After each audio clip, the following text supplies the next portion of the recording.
ఓం శ్రీ మాత్రే నమః. శ్రీదేవి భాగవతం 5వ స్కందము 7వ అధ్యాయము. మహిషాసురుడి కథ. తన వాళ్ళు దిగులు చూశాడు మహిషాసురుడు. సింహం రూపం ధరించాడు.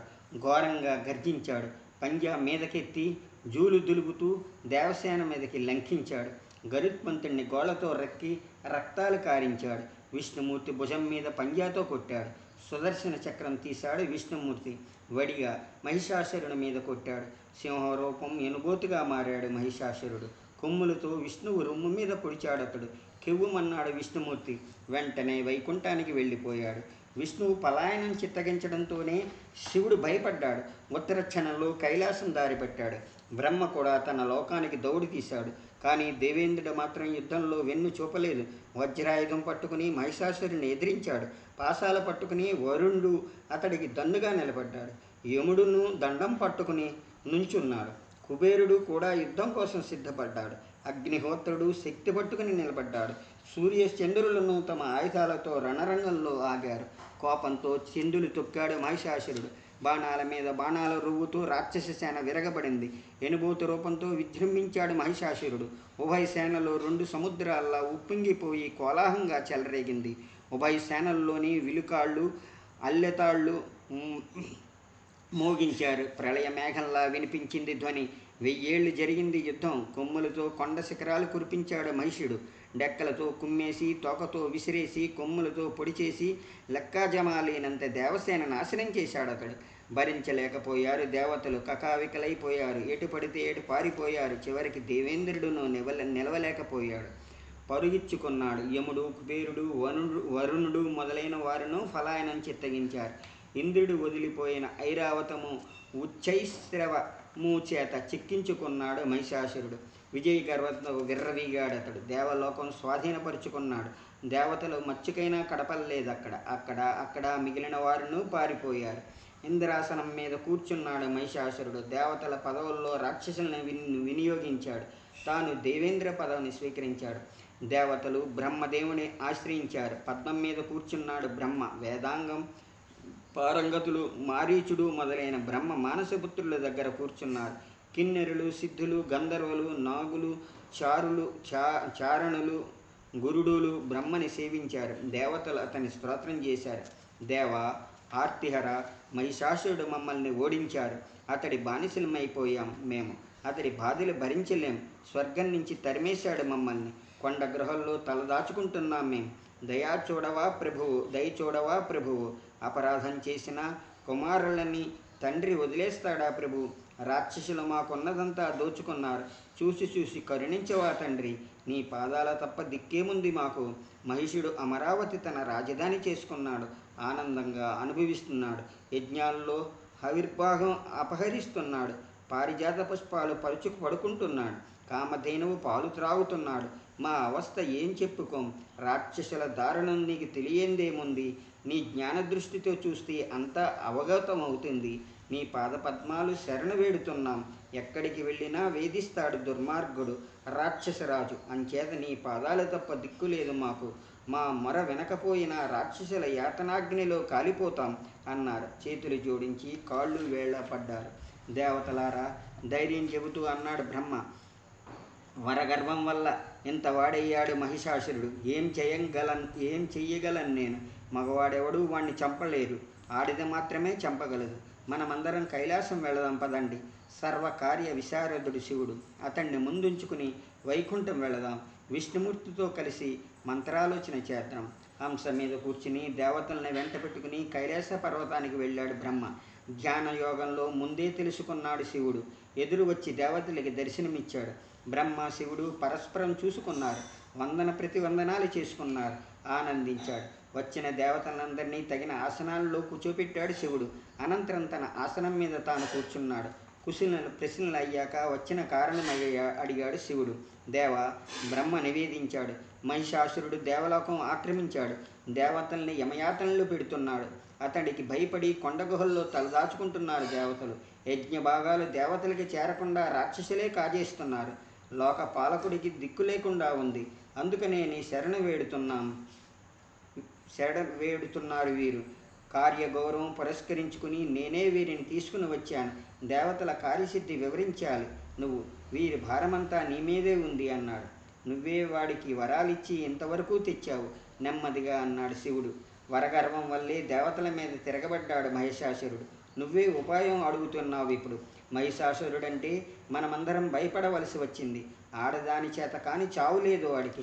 ఏ ఆడది చంపగలదు వాణ్ణి? నా భార్య కానీ నీ భార్య కానీ రణరంగానికి వెళ్ళలేరు కదా. యుద్ధ కౌశలం ఎరగని వాళ్ళు అంచేత వాళ్ళని పంపినా లాభం లేదు. ఇంద్రుడి భార్య అంతే, యుద్ధం చెయ్యలేదు. మరి మహిషాసుని ఏ ఆడది చంపుతుంది? అంచేత మనమందరం విష్ణుమూర్తి దగ్గరికి వెళదాం. దేవకార్య సిద్ధి కోసం అతన్ని ప్రార్థిద్దాం. మన అందరిలోనూ బుద్ధిమంతుడతను, సర్వసమర్థుడు. అతడు ఏదైనా ఉపాయం చెబుతాడు. కాదంటే అప్పుడు చూద్దాం. బాగుందంటే బాగుందన్నారు దేవతలు. అంతమంది తమ తమ వాహనాలెక్కి విష్ణు భగవానుడి దగ్గరికి బయలుదేరారు. బయలుదేరే ముందే శుభశంకనాలు చూసుకున్నారు వారు. శుభం కలిగించే చల్లని సుగంధవాయువు వీచింది. పిట్టలు శుభం పలికాయి. ఆకాశం నిర్మలగా అవపడింది. శ్రీదేవి భాగవతం 5వ స్కందం, ఇది 7వ అధ్యాయము. 8వ అధ్యాయము మహిషాసురుడి కథ. త్వరగా వైకుంఠం చేరారు దేవతలు. దివ్య భవనాలతో వెలిగిపోతూ ఉంది వైకుంఠం. కోనేళ్లతోనూ నడబావులతోనూ నదులతోనూ ఎంతో అందముగా ఉంది. హంసలు, సారసపక్షులు, చక్రవాకాలు కలవరం చేస్తున్నాయి. నీళ్లలో ఉపవాసంలో సంపంగులు, అశోకాలు, మందారాలు, పొడగలు, మల్లెలు, తిలకాలు, మామిళ్ళు, కురువకాలు మనోహరంగా ఉన్నాయి. కోకిళ్ళు కూస్తున్నాయి, నెమళ్ళు ఆడుతున్నాయి, తుమ్మెదలు పాడుతున్నాయి. నంద సునందాది పారిషాదులు భక్తి తత్పరులై స్తోత్రాలు చేస్తున్నారు. విష్ణుమూర్తిని అక్కడి భవానీలన్నీ రత్నాలు చెక్కి ఉన్నాయి. గోడలు బంగారమప్పనితో దగదగలాడుతున్నాయి. భవనాలు ఆకాశం అంటుతున్నాయి. గంధర్వులు గానం చేస్తున్నారు. దేవకన్యలు నాట్యం చేస్తున్నారు. కిన్నెరులు పాటలు పాడుతున్నారు. మునులు వేదమంత్రాలతో స్తుతిస్తున్నారు. వైకుంఠ ద్వారంలో జయ విజయులు కాపలా కాస్తున్నారు. వారి చేతుల్లో బంగారం బెత్తాలున్నాయి. మీలో ఒకరు లోపలికి వెళ్ళి బ్రహ్మ, శివుడు, దేవేంద్రుడు మొదలైన దేవతల దర్శనానికి వచ్చారని విష్ణు భగవానుడితో విన్నవించండి అన్నారు దేవతలు. విజయుడు లోపలికి వెళ్ళాడు. విష్ణుమూర్తికి నమస్కరించాడు. దేవతలు వచ్చిన వైనం విన్నవించాడు. దేవతల దర్శనానికి వచ్చి ద్వారం దగ్గర నుంచున్నారు. బ్రహ్మ, శివుడు, దేవేంద్రుడు, వరుణుడు, అగ్ని, యముడు మొదలైన దేవతలందరూ వేదవాక్యాలతో నిన్ను స్తోత్రం చేస్తున్నారు. ఉన్న పళాన లేచి బయటికి వచ్చాడు విష్ణుదేవుడు. చిక్కిపోయి నుంచున్న దేవతల్ని చూశాడు. దేవతలందరూ ప్రమాణం చేశారు, స్తోత్రం చేశారు. దేవాదిదేవ, జగన్నాథ, సృష్టి స్థితి అంతా కారక, దయాసముద్ర, శరణు రక్షింపు అన్నారు. దేవతలారా మధురంగా అన్నాడు విష్ణుమూర్తి. కూర్చోండి, అంతా కుశలమే కదా. మీ రాకకి కారణం ఏమిటి? మీరంతా విచారంతో ఔపిస్తున్నారేమి? నేను చెయ్యగలిగినది కార్యమేదైనా ఉందా? చప్పుని చెప్పండి అన్నాడు. పరంధామ విన్నవించారు దేవతలు. దుష్ట మహిషాసురుడు అష్టకష్టాలు పెడుతున్నాడు మాకు. వరం పొంది తనకి చావు లేదని విర్రవీగుతున్నాడు. ఎవరినీ లెక్క చేయకుండా ఉన్నాడు. దేవతల యజ్ఞభాగం తానే చెలాయిస్తున్నాడు. వాడికి భయపడి కొండ గుహల్లో తలదాచుకుంటున్నాం మేం. బ్రహ్మవరంతో దుర్జయుడిగా ఉన్నాడు వాడు. కార్యం గొప్పది కనుక నీ శరణు వేడి వచ్చాం. రాక్షసమాయే తెలిసిన దేవుడివి నువ్వే మమ్మల్ని ఉద్ధరించాలి. మహిషాసురుడు చచ్చే ఉపాయం నువ్వే ఆలోచించాలి. మగాడన్న వాడి చేతిలో వాడు చావడం బ్రహ్మదేవుడి వరం. వాడిని యుద్ధంలో చంపగల ఆడది ఎవరు? పార్వతి చంపగలదా? లక్ష్మి చంపగలదా? సచీదేవి చంపగలదా? సరస్వతి చంపగలదా? ఎవరా మతోన్మతుణ్ణి చంపగలదు? నువ్వే ఆలోచించు. దేవకార్యం నువ్వే సఫలం చెయ్యాలన్నారు. అవును, యుద్ధం చేసి ఇంతకు ముందే ఓడిపోయాం మనం. వాడు చావలేదు మన చేత. మన అందరి తేజస్సు పురస్కరించుకుని స్త్రీమూర్తి ఆవిర్భవిస్తే ఆమె యుద్ధం చేసి వాడిని హతమార్చగలుగుతుంది. మాయలవాడు మహిషాసురుడు వరం వల్ల మదమెక్కి తిరుగుతున్నాడు కనుక పరాశక్తిని ప్రార్థించండి. మన అందరి తేజోంశంతో ఒక తేజపుంజం రూపిణిగా ఆవిర్భవిస్తుందామె. శివుని త్రిశూలము, నా చక్రము, ఇలా మన ఆయుధాలన్నీ ఆమెకిద్దాం. సర్వాయుధాలు పట్టుకుని ఆమె మహిషాసురుని హతం చేస్తుంది. విష్ణుమూర్తి మాట నోట్లోనే ఉంది. బ్రహ్మ ముఖంలోంచి దుస్సహమైన తేజోరాశి బయటికి వచ్చింది. పద్మరాగమణిలా అందంగా ఉంది దాని దీప్తి. ఎర్రగా ఉంది రంగు. కొంచెం చల్లగా, కొంచెం వేడిగా ఉంది. 1000 కిరణాలతో వెలిగిపోతూ ఉంది. చూసి శివుడా, విష్ణుదేవుడు కూడా ఆశ్చర్యపోయారు. అంతలో శివుడి శరీరం నుంచి కూడా ఒక తేజస్సు బయటకు వచ్చింది. కరగపోసిన వెండిలా ఉంది. అది తీవ్రంగా ఉంది, దారుణంగా ఉంది, అద్భుతంగా ఉంది, చూడశక్యం కాకుండా ఉంది, రాక్షస భయంకరంగా ఉంది, దేవతలకు ఆశ్చర్యకరంగా ఉంది, పరతత్వమంతా విశాలంగా ఉంది, భయానకంగా ఉంది, తమోగుణం మూర్తివంతమైనట్టుంది. విష్ణుదేవి నుంచి కూడా ఒక తేజస్సు బయటకు వచ్చింది. సత్వగుణం మూర్తిభవించినట్లుంది, నీలవర్ణంతో వెలిగిపోతూ ఉంది. మరికొంతసేపట్లో దేవేంద్రుడి శరీరంలోంచి కూడా ఒక తేజస్సు బయటకు వచ్చింది. విచిత్రంగా ఉంది. అది సహించరాందిగా ఉంది, గుండ్రంగా ఉంది, త్రిగుణాత్మకంగా ఉంది. అలాగే కుబేరుడిలోంచి, యముడిలోంచి, అగ్నిహోత్రులోంచి, వరుడిలోంచి అద్భుతమైన తేజస్సులు బయటకు వచ్చాయి. అలాగే తక్కిన దేవతల్లోంచి కూడా తేజోరాశులు బయటపడ్డాయి. ఆ తేజస్సులన్నీ హిమాలయమంత కుప్పబడ్డాయి. చూసి దేవతలందరూ నిచ్చెరపోయారు. చూస్తూ ఉండగా ఆ పుంజం నుంచి ఒక పరమ సుందరి బయటకు వచ్చింది. దేవతలందరి తేజస్సుతో అవతరించింది ఆమె.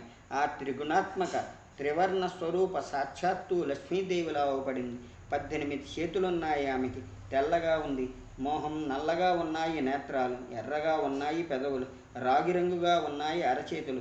అందాల రాశిలా ఉంది ఆమె. దివ్యమైన నగలు పెట్టుకుంది. 1000 చేతుల భగవతి ఆమె. అయినా 18 చేతులతో ఉంది. ఇప్పుడు రాక్షస సంహారం కోసం దేవతల తేజోరాశి నుంచి ఆవిర్భవించింది. జనమేజయుడు అడిగాడు మధ్యలో, మునేంద్ర, తేజోరాశి నుంచి దేవి ఆవిర్భావం వివరంగా వినిపించు. దేవతలలోంచి బయటకు వచ్చిన తేజస్సు అలా రాశిగా ఉండిపోయాయా, కాక మళ్ళీ విడిపోయాయా?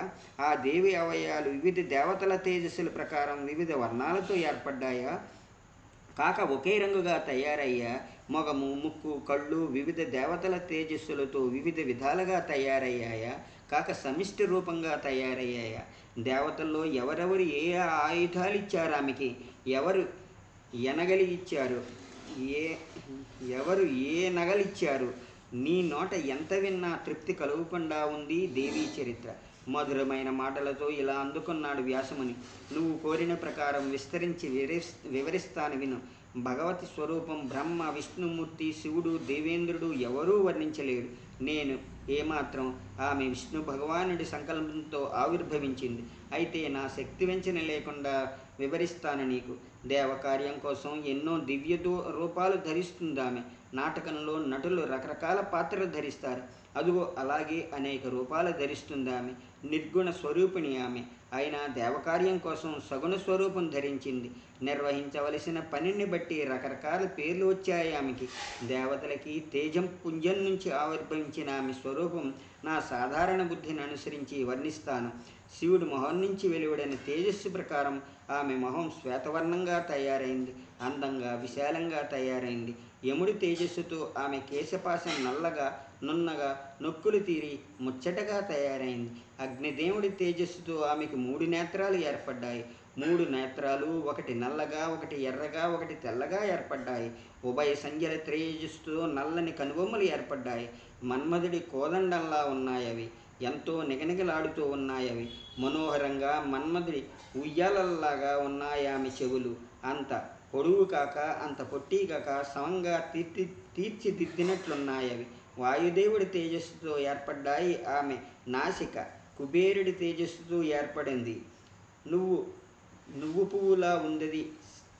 స్నిగ్ధంగా అందంగా ఉంది. దక్ష ప్రజాపతి తేజస్సుతో ఏర్పడింది దంతపంక్తి. కుంద పుష్పాల్లా కూర్చిపెట్టినట్టు ఉజ్వలంగా సుందరంగా ఉంది. అరుణుడి తేజస్సుతో ఏర్పడింది కింది పెదవి. కుమారస్వామి తేజస్సుతో ఏర్పడింది మీది పెదవి. 2 ఎర్రగా ఎంతో అందంగా ఉన్నాయి. విష్ణుదేవుడి తేజస్సుతో ఆమె 18 చేతులు ఏర్పడ్డాయి. వస్తువుల తేజస్సుతో వేళ్ళు ఏర్పడ్డాయి. పద్మ పుష్పాల రంగులతో ఎర్రగా ఉన్నాయవి. చంద్రుడి తేజస్సుతో ఏర్పడ్డాయి స్తనాలు, ఎత్తుగా ఉన్నాయవి. ఇంద్రుడి తేజస్సుతో త్రివళి మధ్యభాగం ఏర్పడింది. వరుణుడి దేవుడి తేజస్సుతో ఆమె తొడలు ఏర్పడ్డాయి. భూదేవి తేజస్సుతో విశాలమైన నింతంబ ఏర్పడింది.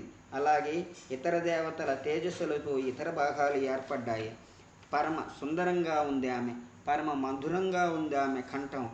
సర్వాంగ సుందరి ఆమె. అందమైన చూపులామెవి.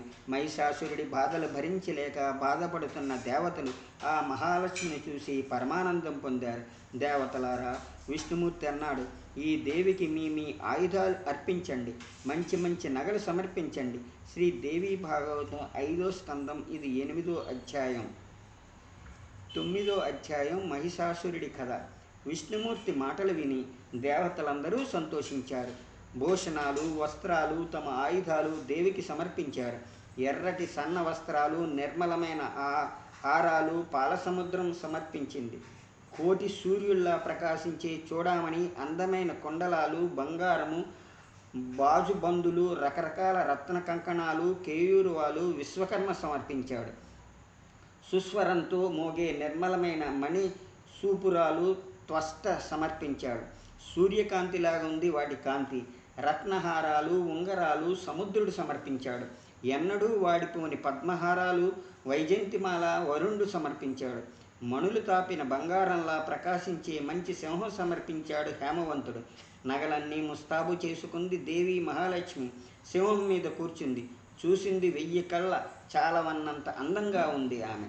తన చక్రంలోంచి మరో చక్రం సృష్టించి ఆమెకిచ్చాడు విష్ణుమూర్తి. 1000 అంచులతో దగదగా మెరిసిపోతూ ఉంది. ఆ చక్రం లెక్కలేనంత మంది రాక్షసుల్ని నరికి పారేయగలిగినట్టుంది. తన త్రిశూలం నుంచి మరో త్రిశూలం సృష్టించి ఇచ్చాడు శివుడు. ఇవన్నీ చూడడంతోనే దేవతల భయం పటాపంచలమైంది. తన శంఖంలోంచి మరో శంఖం పుట్టించి ఇచ్చాడు వరుణదేవుడు. ఎంతో ఉజ్వలంగా ఉంది. మంగళమైన స్వరంతో ఘోషిస్తుంది. అలాగే అగ్నిదేవుడు ఒక శక్తి ఇచ్చాడు. మనోవేగంతో శత్రువుల మీదకి వెళుతుంది. ఎంతోమంది రాక్షసులనైనా హతమార్చగలుగుతుంది. బాణాలు నిండిన అమ్ముల పొది, మంచి ధనస్సు కూడా ఇచ్చాడు విష్ణుమూర్తి. ఎంతో బలిశాలి, కానీ ఎక్కుపెట్టలేని ధనస్సది. దాని అల్లెతాడు మోత పిడుగుల పడినట్లుంటుంది. తన వజ్రాయుధం నుంచి మరో వజ్రాయుధం సృష్టించి దేవేంద్రుడు సమర్పించాడు. భయంకరంగా ఉంది. ఐరావతం గంట కూడా ఒకటి ఇచ్చాడతడు. దాని మోత ప్రయోజనాలు తరపడే వినబడుతోంది. తన కాలదండం నుంచి ఒక కాలదండం పుట్టించి ఇచ్చాడు యముడు. గంగాజలం నిండిన కమండలు సమర్పించాడు బ్రహ్మ. తన పాశాలు బహుకరించాడు వరుణుడు. కాలుడు తన కత్తి డాలు బహుకరించాడు. వాడైన గండ్రగొడ్డలి ఇచ్చాడు విశ్వకర్మ. మధ్యం నిండిన పానపాత్ర సమర్పించాడు కుబేరుడు. మంచి పద్మమును తెచ్చి ఇచ్చాడు వరుణుడు. త్వష్ట కామోదకి గద సమర్పించాడు. వందలాది చిరుగంటలున్నాయి దానికి. భేదించరాని కవచము, మంచి మంచి వస్త్రాలు ఇచ్చాడతడు. తన కిరణాలు సమర్పించాడు సూర్యుడు. అవన్నీ ధరించింది భగవతి మహాలక్ష్మి. త్రిభువన మోహినిలాగా ఔపించింది ఆమె. దేవతలు ఆమెను ఇలా స్తోత్రం చేశారు. దేవి, కళ్యాణమూర్తివి నువ్వు, శాంతివి నువ్వు, పుష్టివి నువ్వు, నీకు మా నమస్కారం. భగవతివి నువ్వు, దేవివి నువ్వు, రుద్రాణివి నువ్వు, నీకు నమస్కారం. కాలరాత్రివి నువ్వు, అంబనీవి నువ్వు, ఇంద్రాణివి నువ్వు, నీకు నమస్కారం. సిద్ధివి నువ్వు, బుద్ధివి నువ్వు, వైష్ణవి నువ్వు, నీకు నమస్కారం. భూమి మీదే ఉంటావు నువ్వు, అయినా భూమి నిన్ను తెలియలేదు. భూమి లోపల ఉండే దానిని నువ్వే నడుపుతున్నావు. పరమేశ్వరి నువ్వు, నీకు నమస్కారం. మాయలో ఉంటావు నువ్వు, అయినా మాయ నిన్ను తెలియలేదు. మాయలో ఉండి దానిని నువ్వే నడుపుతున్నావు. భగవతి, శివ, నీకు నమస్కారం. తల్లి, మాకు శుభం ప్రసాదించు. శత్రువుల నుంచి మమ్మల్ని రక్షించు. నీ తేజస్సుతో మహిషాసురుని హతమార్చు. దుర్మార్గుడతడు, మహామాయావి. స్త్రీ చేత కాని చావు లేదతడికి. వరగర్వంతో మదించి ఉన్నాడతడు. దేవతల్ని వేధిస్తున్నాడు.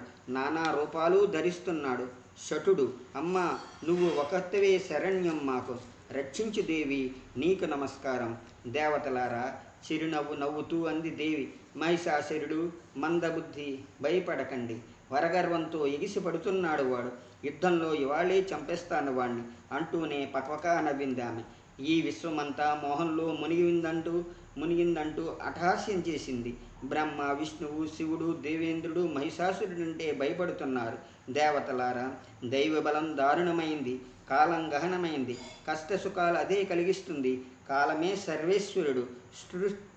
సృష్టి, స్థితి, లయాల ప్రభువులు.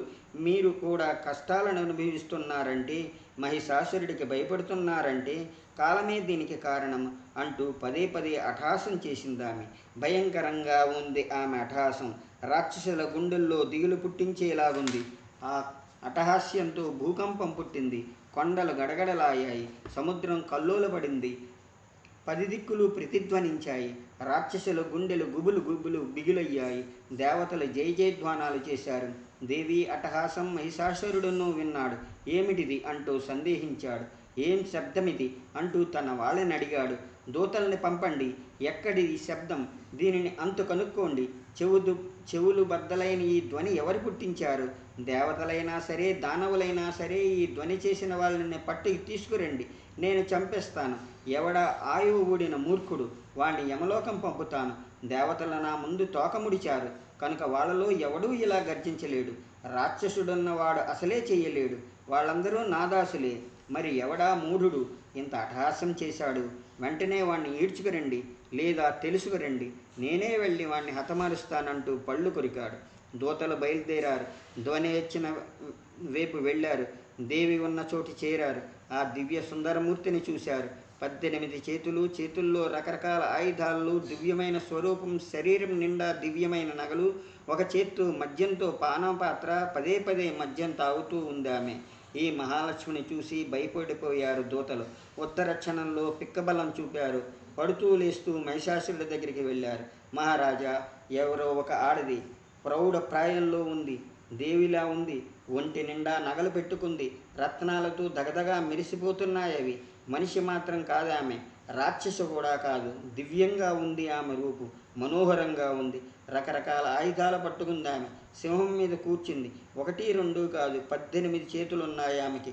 అదుగో ఆ మదోన్మత్తురాలి అలా గర్జించినట్లుంది. చిత్తుగా కళ్ళు తాగుతూ ఉంది. ఇంతదాకా పెళ్ళి గిల్లి కానట్టుంది. ఆకాశం మీద దేవతలు ఆనందంతో ఆమెను పొగుడుతున్నారు. జయధ్వానాలు చేస్తున్నారు. రక్షించి రక్షించి అంటున్నారు. మా పగవాళ్ళని చంపేయని అరుస్తున్నారు. అయితే ఆ ఆడది ఎవరో మాత్రం తెలియలేదు. ఎవరి భార్యో ఆచూకీ అందలేదు. ఎందుకు అక్కడికి వచ్చిందో, ఏం చెయ్యాలనుకుంటుందో కూడా మాకు తెలియలేదు. ఆమెను చూసేసరికి మా గుండెలు ఎండిపోయాయి. బాగా తెరి చూడలేకపోయాము. ఆమె ఒక్కదానిలోనే శృంగారము, వీరము, హాస్యము, రౌద్రము, అద్భుతము అన్ని రసాలు ఉన్నాయి. కలిసి నిలబడలేకపోయాం మేము. పల్లెత్తు మాట్లాడలేకపోయాము. వెళ్ళిన దారినే పరుగెత్తుకు వచ్చేశాం. చప్పున రమ్మని మీ ఆజ్ఞ కదా మరి. ఇప్పుడు మేం ఏం చెయ్యాలో ఆదేశించు అన్నారు. మంత్రుల వైపు చూశాడు మహిషాసురుడు. లెండి, సైన్యాలు వేసుకుని రండి. వెళ్ళండి ముందుకు. సామధానాలు ప్రయోగించి చూడండి. భేదోపాయం కూడా ఉపయోగించండి. ఇవన్నీ పనిచేయకపోతే దండోపాయం ఉండనే ఉంది. ఆమెను చంపకుండా పట్టుకురండి. ఆ అందకత్తెను నేను పెళ్లి చేసుకుంటాను. నా పట్టపురాణిగా చేస్తాను. ఆమె తనంత తాను సరదాగా నా దగ్గరికి వచ్చేసినట్లు మచ్చికగా మంచి ఉపాయం ఏదైనా చెయ్యండి. రసావాసం కాకుండా ఉండాలి. ఆమె రూపం వింటేనే నాకు ఆమె మీద మనసు పోతూ ఉంది. మహిషాసురుడి మాటలు విని ప్రధానమంత్రి ప్రయాణమయ్యాడు. ఏనుగులు, గుర్రాలు, రథాలు వేసుకుని బయలుదేరాడు. అల్లంత దూరంలో ఉండి భగవతితో అన్నాడు వినయంగా. తీయని మాటలు. వయ్యారి, నువ్వెవరు? ఎక్కడి నుంచి వచ్చావు? ఓ మహాభాగా, మా ప్రభువు అడుగుతున్న మాట ఇది. దేవతలందరినీ ఓడించాడు మా దొర. చక్కని కళ్ళదాన. బ్రహ్మ దగ్గర వరం పొందాడు. అందుచేత ఎవరి లక్ష్యమూ లేదతడికి. రాక్షసుల చక్రవర్తి అతడు. పేరు మహిషాసురుడు. బలవంతుడు, కామరూపుడు. నీ విషయం ఉప్పందింది మా మహారాజుకి. నీ అందచందాలు విన్నాడు. అందుకే నిన్ను చూడాలని కోరుకుంటున్నాడు. నువ్వు ఊ అంటే చాలు, మనిషి రూపంలో నీ దగ్గరికి తానే వస్తాడు. నువ్వు ఏమంటే అది చెయ్యడానికి నేను సిద్ధంగా ఉన్నాను. ఓ లేడి కళ్ళదానా, నాతో రా. బుద్ధివంతుడైన మా మహిష శౌర్యభౌముడి దగ్గరికి తీసుకువెళతాను. కాదంటే మహారాజునే ఇక్కడికి తీసుకువస్తాను. నీ మీద అంత ఆపేక్ష అతడికి. నీ రుచి ఎలా ఉంటే అలాగే చేస్తాను. నీ సౌందర్యం విని నీకు దాసుడైపోయాడు మహిష మహారాజు. ఓ ఏనుగు తొండంలాంటి తొడలదానా, ఏమి చెయ్యమంటావో చెప్పు. శ్రీదేవి భాగవతం 5వ స్కందంలో ఇది 9వ అధ్యాయం.